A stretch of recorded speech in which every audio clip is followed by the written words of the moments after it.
Welcome back, everyone. Here we have Honor the Heroes of Unification in the Season 12 Battle Pass, and this will go into effect on April 11th or April 12th, depending on your region.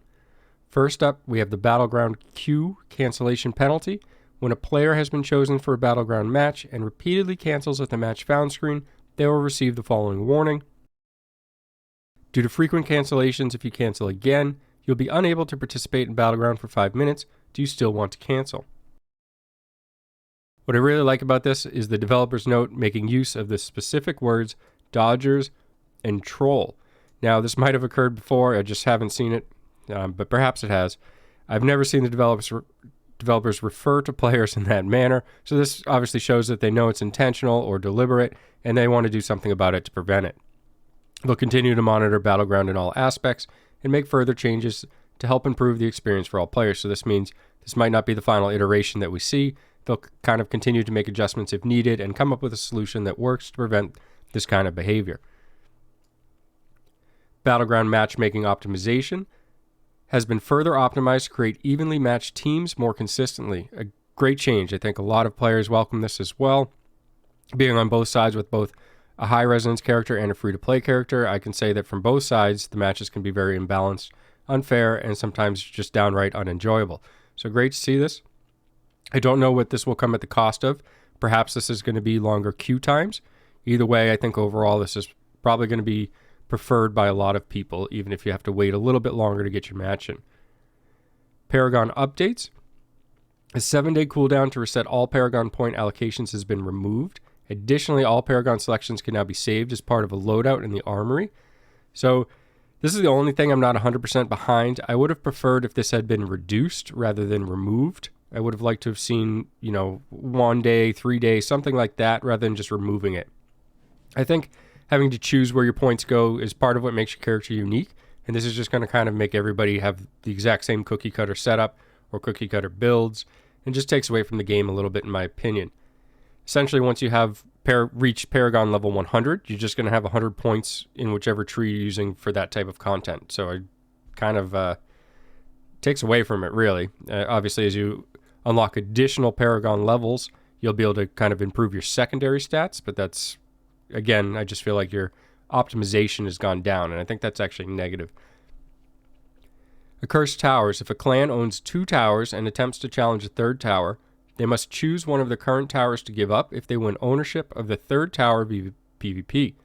If the challenging clan loses the PvP match, they will retain the original 2 towers.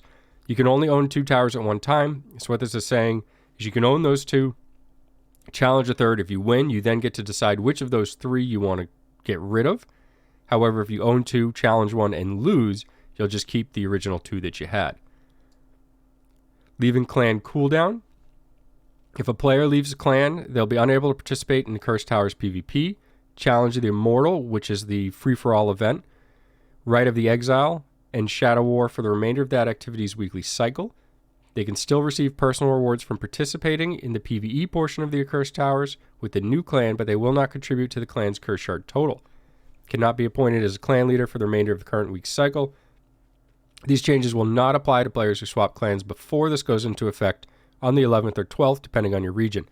Absolutely needed, in my opinion. I don't want to harp on this too much. I think they did a great job at responding to the player feedback, and this is something they're going to try. What's interesting is I don't see a note saying they're going to monitor this, but if I had to guess, I bet they are, and most likely willing to make additional changes if needed. I think it just probably got left out in the note. Purification shards. The daily amount of purification shards received from the rewards chest have been increased. A lot of people were asking for this. What I really like about this is that purifications just recently went in, and again, this is another instance of something to new content that's had an update or amendment or anything of that sort very quickly. So I always like when they're very reactive and getting to things and adjusting things quickly in situations like this. A lot of people were asking for more purification shards, and it's going in very quick. So good to see that. Purification shards have been added to the Hilts of Ender's inventory. I don't see how any harm can come from that at all. Now players have the choice if they want to spend their hilts on them or not. Reforged stones. Hydra summoned by the Wildfire set have increased target detection, just a straight buff to the Hydra to make it a little bit stronger. Empowered and Collector's Battle Pass rewards increase. The rewards received from the Empowered Battle Pass are changing to provide players with increased earnings and choice. We've adjusted what's provided for several Battle Pass ranks. Ranks 5 and 35 will now reward 3 normal gems. The Celad's Awakening 1-star legendary gem has been removed from ranks 5, 20, and 35 and has been replaced by Fervent Fang at rank 20. Owners of the Collector's Empowered Battle Pass will now begin to earn Battle Archive coins as they rank up each season. 100 coins can be earned at ranks 1, 10, 20, 30, and 40 for a total of 500 coins. These can be exchanged for legendary gems, armor cosmetics, portal cosmetics, and more from previous Battle Pass seasons in the new Battle Archive shop. After rank 40 is reached and the season cosmetic has been claimed, players will have the opportunity to use Battle Archive coins to purchase the season cosmetic for other classes. Long-awaited change by many people. Thrilled to see this go in. I'm personally not a huge fan of cosmetics. I do own some of them, but I know that this is a big thing for a lot of people, so very happy to see this go in finally. Also, what I think is great here, items in the Battle Archive shop will rotate each season, so be sure to check back often. So not everything will be there at once. However, Battle Archive tokens do not expire, meaning if you don't like what's in the shop, just be patient, and eventually there should be something that you like and you can use your tokens on. Players can upgrade from the Empowered Battle Pass to the Collector's Empowered Battle Pass at any time. If they do, any newly unlocked rank rewards from the Collector's Empowered Battle Pass will be automatically rewarded to the player. Upon purchase of the Collector's Empowered Battle Pass, all characters on a player's account in the same server will receive a portrait frame, portal cosmetic, and 10 Battle Pass ranks for their respective Battle Pass. Activity Calendar and Scheduler, introducing another round of quality of life improvements that will make using the Activities Calendar and Scheduler more convenient. Player-made activities will automatically be removed from the activity calendar 2 hours after they have begun. The organizer of custom player activities is more readily displayed in the Activity Details menu, and activities listed in the Today section of the activity calendar now have a reward preview. Just some changes that kind of help you utilize the calendar and see what you may have for potential rewards if you're interested in perhaps participating in an event. Barbarian Dauntless Temper Pants. The screen shake associated with this legendary item has been greatly reduced to alleviate discomfort and nausea that some players were experiencing because of the original visual effects. Thank you. Huge thank you. I think I heard a lot of people were getting sick from that. I've actually personally turned this essence off and swapped it in for a different item altogether just because I was so annoyed by it. However, the item itself, or the essence, is actually pretty useful. So nice to be able to use this without other people suffering. Shady Stock limited time event. This involves Yakin. To gain access to a Shady Stock, you must run daily tasks, clearing dungeons, identifying gear, purchasing items, whatever it may be. You'll receive Shady tokens, which can then be exchanged for random legendary items.